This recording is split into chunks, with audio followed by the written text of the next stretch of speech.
Cet homme a disparu en 2012, mais son corps est retrouvé quelques années plus tard en 2026. Mais on ne parvient toujours pas à comprendre ce qui lui est arrivé. Histoire vraie. L'affaire se passe. Je ne donne pas le nom du pays, sinon les Ivoiriens vont encore me déranger.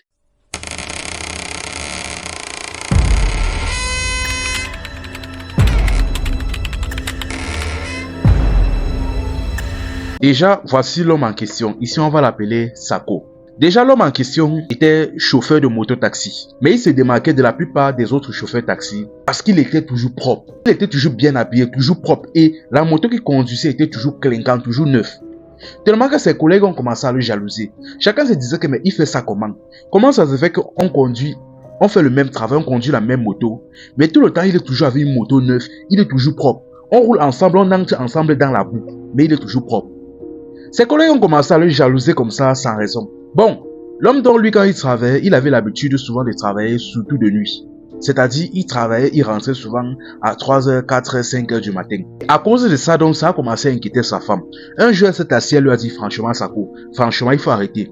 Tu sais déjà que la plupart de tes collègues là sont jaloux de toi.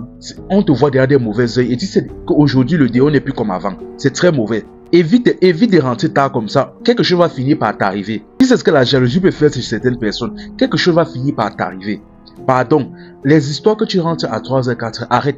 S'il te plaît, commence à rentrer à 18h, au trop 20h. Mais les histoires de 4h là, où tu veilles, tu rentres à pas d'heure, arrête s'il te plaît. Le gars a dit que non, il n'y a rien, mais sa femme a insisté. Il a dit que ok, j'ai compris. Mais bien évidemment, c'était pour que sa femme laisse. Il ne comptait pas laisser ça. Il a continué à travailler, à rentrer à 4h, 5h, jusqu'à il a même battu son record. Il est rentré à 6h. Sa femme a parlé fatiguée. Il a snobé. Jusqu'au jour où il est parti travailler, mais cette fois-ci, il n'est pas rentré. Sa femme est partie, elle a commencé à faire le tour du quartier, le tour des zones où elle a l'habitude de s'arrêter. Elle a commencé à causer, demander à ses collègues s'ils l'ont vu, ceci, cela. Ses collègues ont dit non. Elle a fait le tour. Finalement, elle a appelé la police. Elle est partie dans les hôpitaux. Elle est partie même dans les morgues pour savoir si peut-être il a eu à faire un accident, on ne sait pas. Mais elle n'a toujours rien trouvé. C'est ainsi donc que l'affaire a été classée sans suite. L'affaire donc passée et quelques années plus tard, en 2026, plus précisément. Une femme donc part dans son champ donc, pour décider donc, on ne sait pas si c'était pour défricher, si elle voulait faire une plantation, bref. Elle décide donc de défricher son champ. Sauf qu'en défrichant son champ, elle tombe sur ça. Elle tombe sur le corps en question. Là, elle a commencé à crier, elle a appelé la police. Et après avoir appelé la police donc a fait un peu le rapprochement et ils ont appelé la femme. La femme est venue, elle a regardé le corps et elle a dit, ça c'est mon mari. Ça c'est mon mari. Elle a remarqué les vêtements de son mari. Exactement comme vous voyez sur cette photo là. C'est les mêmes vêtements qu'il portait le jour là.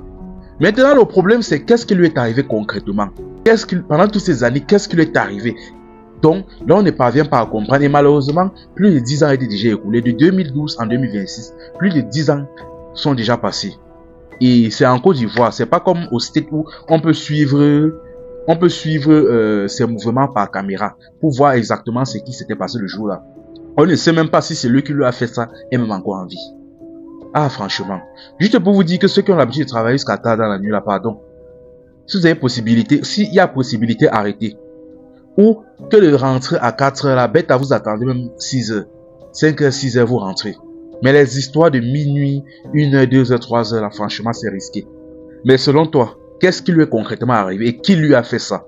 J'attends vos avis dans les commentaires. Enfin bref, la famille, à mon entendeur, c'était Info et Amusement. Ici on s'informe et on s'amuse.